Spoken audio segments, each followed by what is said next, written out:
Quelle est l'étape suivante? Dans quelques instants, le colonel Goya va nous rejoindre. Il a la grande expérience des troupes au sol notamment. Écoutez, Trump, est-ce qu'il renonce à les envoyer ou est-ce qu'il est en train, comme on le disait tout à l'heure, de masquer son jeu? Lui-même joue avec cette idée. Écoutez de quelle façon. Avez-vous l'intention d'envoyer des troupes ou des renforts dans la région? Non, je n'envoie pas de troupes. Et si c'était le cas, je ne vous le dirais certainement pas. Général Dutartre, la formule de Trump est typique. On croit que Trump est brouillon et en fait, souvent, en réalité, il dissimule. Oui, absolument, il dissimule. Il faut toujours être prudent dans son discours parce qu'on peut comprendre une chose et son contraire, en fait. Par contre, les généraux, par contre, ils savent à peu près ce qu'ils veulent faire. Donc, en l'occurrence, ils se préparent, en fait, à tous les scénarios.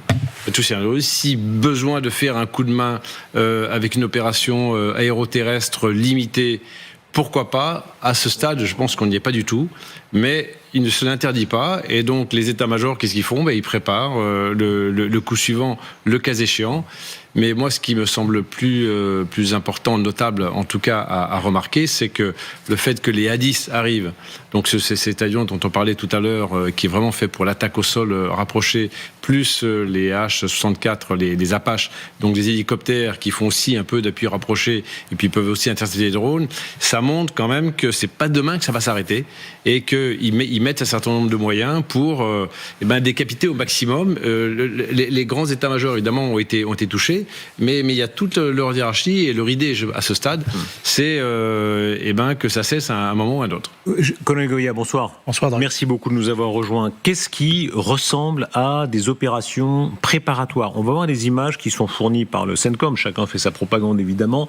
Les forces américaines détruisent des cibles navales qui menacent la navigation internationale, dont et près du détroit d'Ormuz.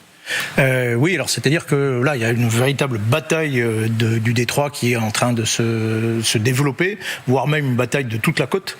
Et dans cette bataille, effectivement, on l'a déjà expliqué, toute la difficulté qu'il peut avoir. C'est une côte très longue. Il y a énormément de moyens de défense, en fait. On appelle ça des moyens anti-accès. Alors c'est un peu un phénomène nouveau, c'est-à-dire très dangereux de s'approcher maintenant d'une côte. On l'a vu déjà en Ukraine, parce que tout le long de cette côte, vous avez plein de bases, vous avez des vedettes rapides, vous avez des drones navals, vous avez plein de choses. À quoi ça ressemble? Les novices comme moi, la seule point de comparaison qu'on a, c'est des images de débarquement de Normandie. Oui. À quoi ça ressemble ou ça ne ressemble pas?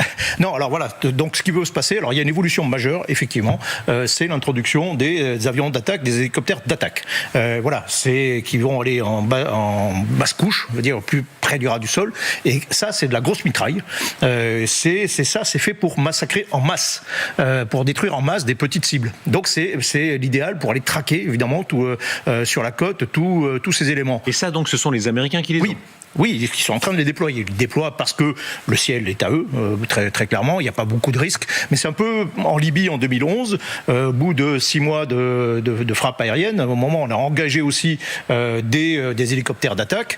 Et ça complète en réalité les frappes aériennes parce que ça peut attaquer plein de petites cibles. C'est ça Expliquez-nous bien, colonel. Je rappelle, je recommande très vivement votre livre, La théorie du combattant. C'est chez Perrin. Et c'est vraiment un livre extraordinaire parce que ça permet. Vous avez vécu, vous, le combat de la plus haute intensité, notamment dans l'ex-Yougoslavie. Donc on a avec vous le combat au sol et on a avec le général Dutartre l'armée de l'air. Quand on vous comprend, quand on essaie de vous comprendre, ça veut dire que les hommes seraient en débarquement au sol et avec un appui aérien très très direct et très proche. Oui, alors si par exemple les Américains décidaient d'engager la MEU, donc l'unité d'expédition aérienne de marine, c'est un bataillon sur un porte-hélicoptère, ils peuvent faire des raids d'héliportés, soit pour aller saisir par exemple les îles, alors on parle d'île de Khark, mais il y a d'autres îles qui peuvent être intéressantes de saisir pour contrôler le détroit. Donc là, vous faites un raid d'héliporté. Cet raid, il est escorté, évidemment, il est préparé avant.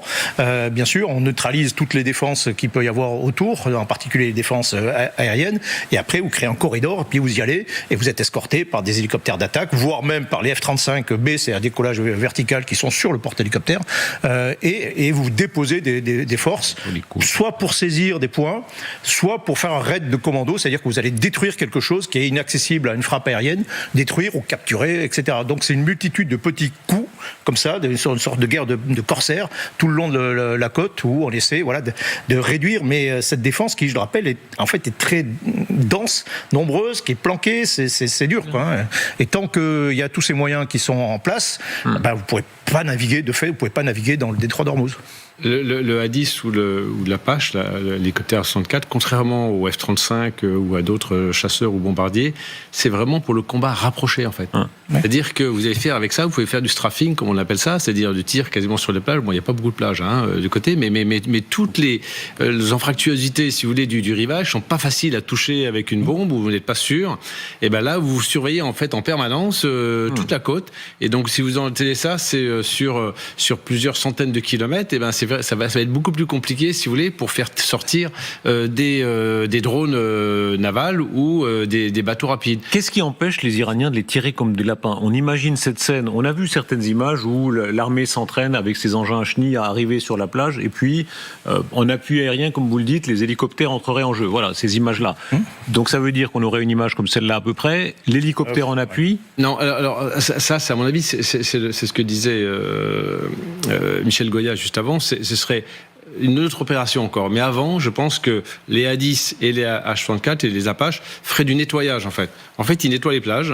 C'est un peu difficile, l'expression, mais ça veut dire qu'ils empêchent, en fait, tout gardien de la Révolution d'arriver avec son Zodiac et soit de le mettre en automatique, soit de partir en kamikaze. Donc ça, c'est du bombardement lourd. Pardon ? C'est du bombardement lourd. Non, c'est bombardement un peu léger. Enfin, le bombardement lourd, c'est ce qui tombe en fait, grosso modo, plus c'est haut, plus c'est lourd. Et plus c'est bas, plus c'est... Et là, surtout, vous tirez au canon. Donc, vous tirez des obus qui font pas mal de dégâts. Il faut savoir que les A-10, pendant la guerre du Golfe, c'était extrêmement spectaculaire. Hein.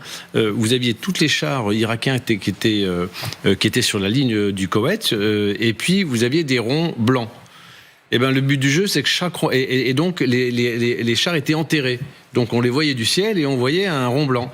Et puis, le but du jeu, c'est que chaque rond blanc, on le transformait en noir. Et le noir, comment ? Et avec le A-10 qui allait attaquer directement ou sur les troupes. Ce qu'on vit là est fou en termes de prise de risque. Je rappelle tous ces commentateurs qui se sont trompés, disons les choses. D'abord, ils ont dit il va se déballonner, il va pas le faire, et qui disaient surtout, il va pas aller au sol parce que ce serait une folie pure.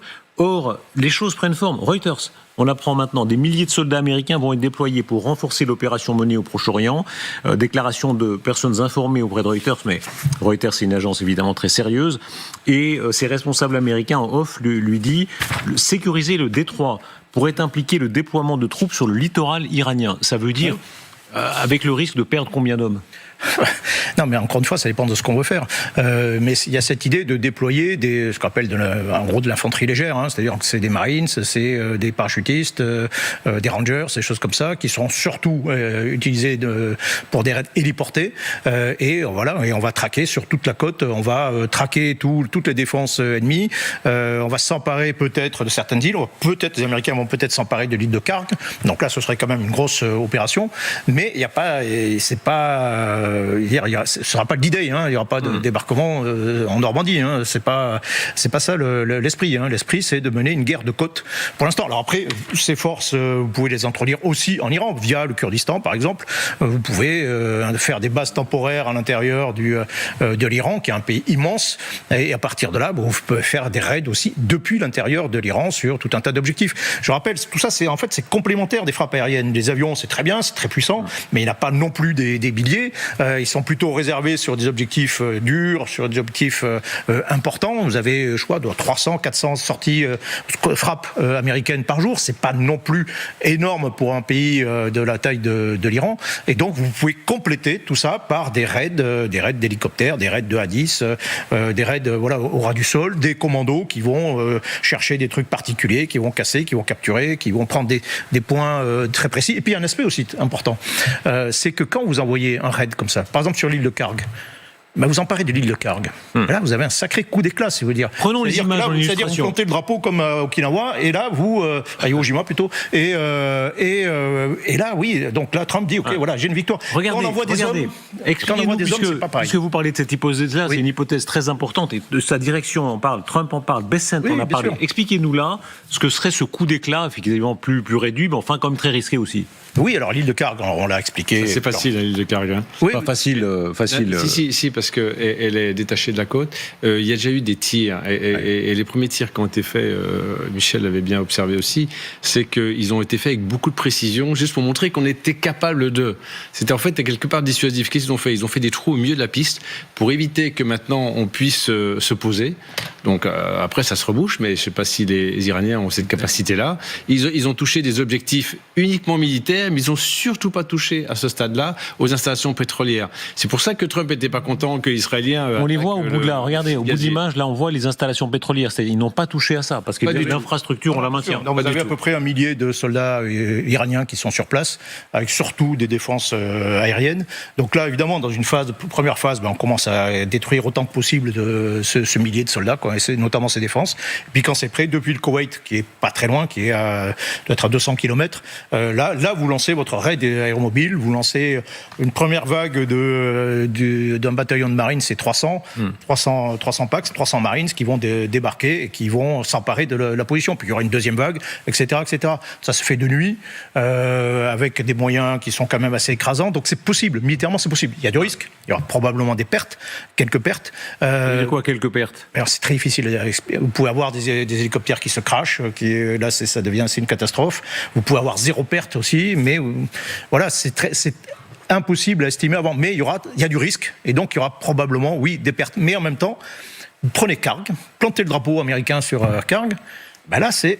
Là, vous avez et là, on met la photo dans le bureau ovale, direct. Ah oui, là. direct. Hein, Et puis Trump s'en vantera pendant des semaines. C'est un symbole extrêmement fort. Alors je ne sais pas s'il ira jusque-là, c'est des choses qui peuvent s'envisager comme des échecs en fait d'ailleurs. Et puis cette île est à entre 30 et 40 km de la côte iranienne, donc elle n'est pas trop loin. Ouais. Un peu plus loin que l'île Dieu en fait.